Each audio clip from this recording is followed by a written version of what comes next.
চাইস, জীবনে কিচ্ছু চাই না রে মা, তোর কাছে ক্ষমা চাই।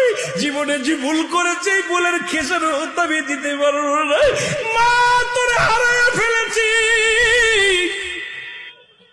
মারে, তোরে হারাইয়া ফেলেছি, আমি ক্ষমা চাই। আমি আমার যুবকদের বলি আজকে যাদের মা বাবা জীবিত আছে বাড়িতে পা দুখানা জড়াইয়া ধরবা, মায়ের পাটা জড়াইয়া ধরবো, বাবার পা দুখানা জড়াইয়া ধরবা, চোখের পানি ছেড়ে কানবার বলো বাবা গো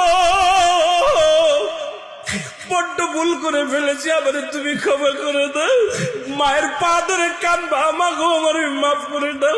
আর মা বাবা যদি একবার রাজি হয়ে যায় তোর কপাল খুলে যাবে রে বান্দা, আল্লাহ রাজি হয়ে যাবে, আমার আল্লাহ খুশি হয়ে যাবে। জোরে বলেন ঠিক কিনা?